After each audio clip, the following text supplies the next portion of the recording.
Hi everyone, I'm so blessed. Welcome to my channel. Today we're going to be continuing our beginner's guide to container gardening, and we are on series 1, episode 7. Today we'll be discussing pest management and how to use some pest management strategies to kind of manage the pests that are in our garden. We're going to do our best. We're not going to get rid of all our pests in our garden, but using some of these strategies, we can try to manage them. After all, pests are a part of nature, and you will probably encounter them whether you're using your container garden, in-ground gardening, or you're using raised beds. So let's start by identifying some of the pests that you may encounter in your container garden.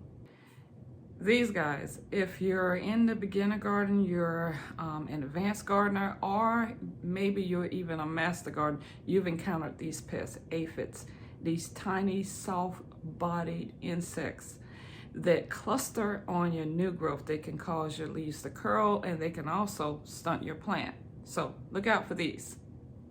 Now these are spider mites, and they tend to create these small webs underneath your leaves, causing your leaves to turn yellow and drop off. Spider mites. So sometimes when you see your leaves turning yellow, it's not just the lack of nitrogen. It could be, but look underneath your leaf and see if you see these guys, spider mites. Now these guys are whiteflies. I don't hear people talking about them too often, but these are white insects that have wings, and they also hide underneath the leaves of your plants. And if you want to know if you have white flies and you can't see them, shake the plant a little bit and they'll fly out like crazy. These white flies, what they do is they hide underneath the leaves and they suck the sap out of the leaves. Now these guys, slugs, these are the guys that chew holes in your leaves of your plants, and they hide in your soil during the day and they come out at night. They're most active at night. You can sometimes see them in the day. If you inspect your plant well, you kind of disturb the soil around the plant a little bit, you may see them, but they're most active at night. Slugs and snails, believe it or not.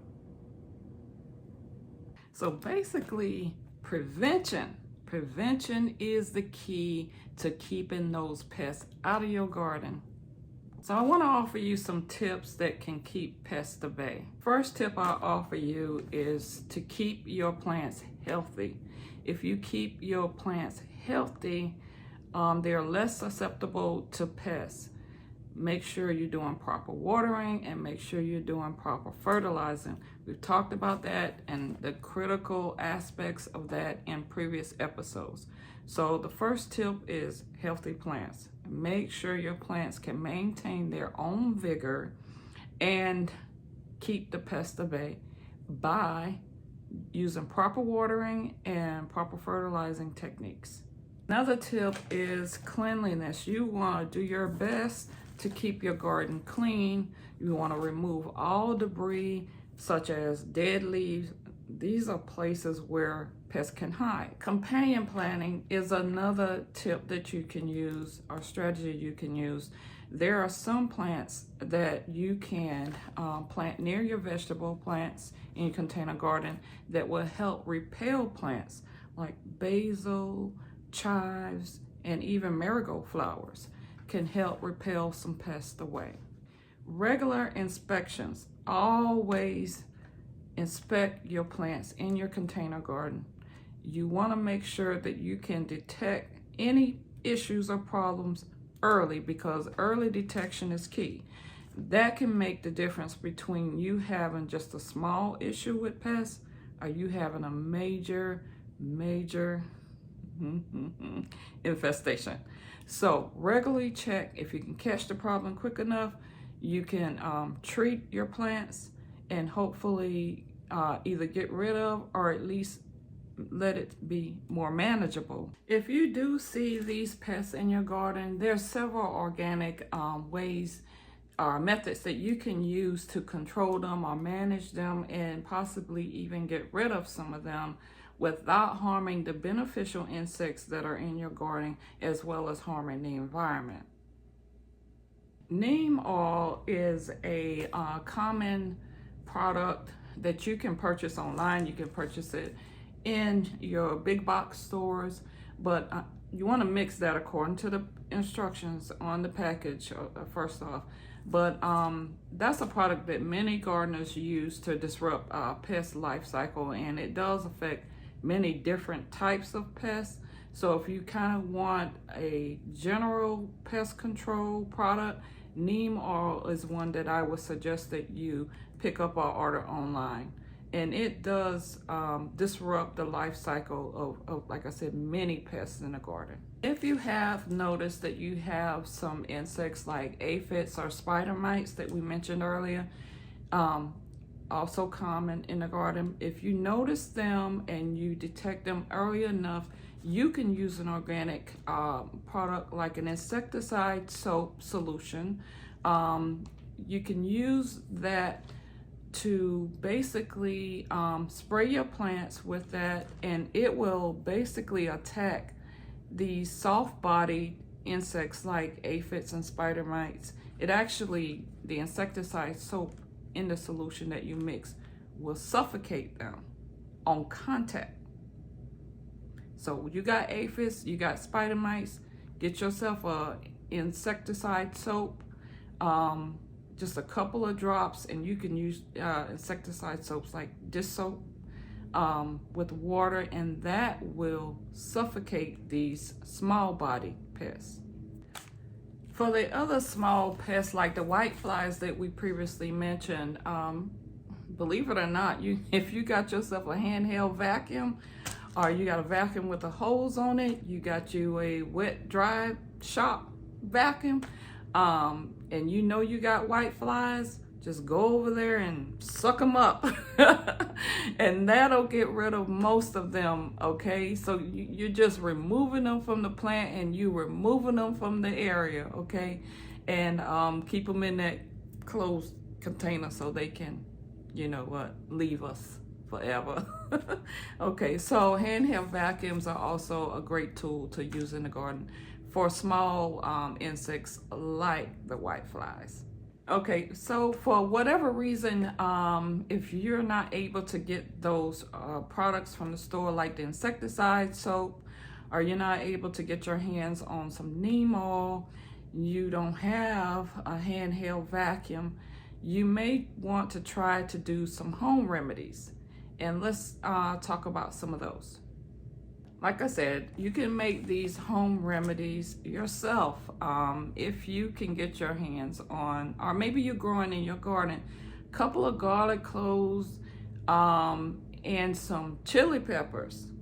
You take those two ingredients along with some water and blend those up, strain them off, and just use the liquid in a spray bottle. That will deter pests in your garden. So a couple of garlic cloves, a couple of chili peppers, don't waste your chili peppers, just a couple is enough. Blend that up and strain it, and use the liquid in a spray bottle to spray directly on your plants. It's not gonna hurt your plants at all, but it will deter some pests. That's one home remedy.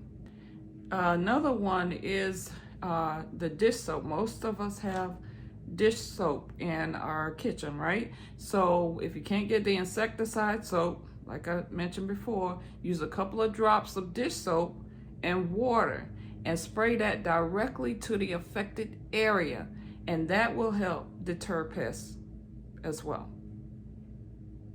Okay, so far we talked about 3 organic methods that you can use using your neem oil, using your insecticide soap, or simply just using a handheld vacuum for pests like whiteflies.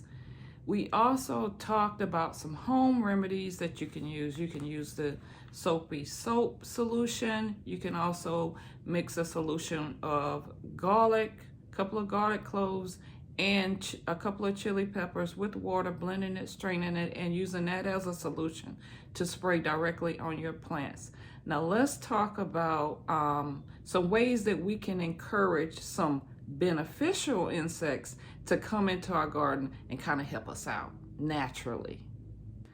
A couple of those beneficial insects that come to mind is the ladybug and the lacewing insects. Those insects feed on the pests that we talked about earlier.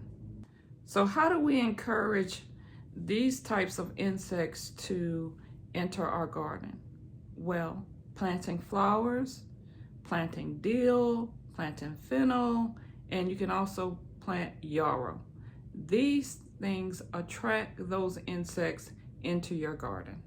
So just by planting a couple of crops, even if you don't eat those things, you don't like dill, you don't like fennel, just plant them for the benefit of your garden, to help you manage pests in your garden by attracting the beneficial insects that come into your garden and feed off of the pests that you don't want that are feeding off of your plants in your garden.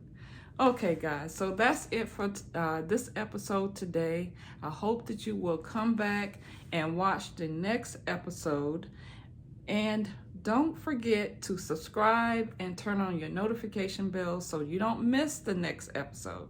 In the next episode, we're going to be talking about deadheading plants, and we're going to also talk about pruning. And these are things that we can do to help our plants continue to look their best. As usual, I want you to leave your comments and your questions below. Let me know which one of these tips was your favorite today. Leave it in the comments section. Well, thank you guys for watching. Happy gardening, and I want to see you in the next episode.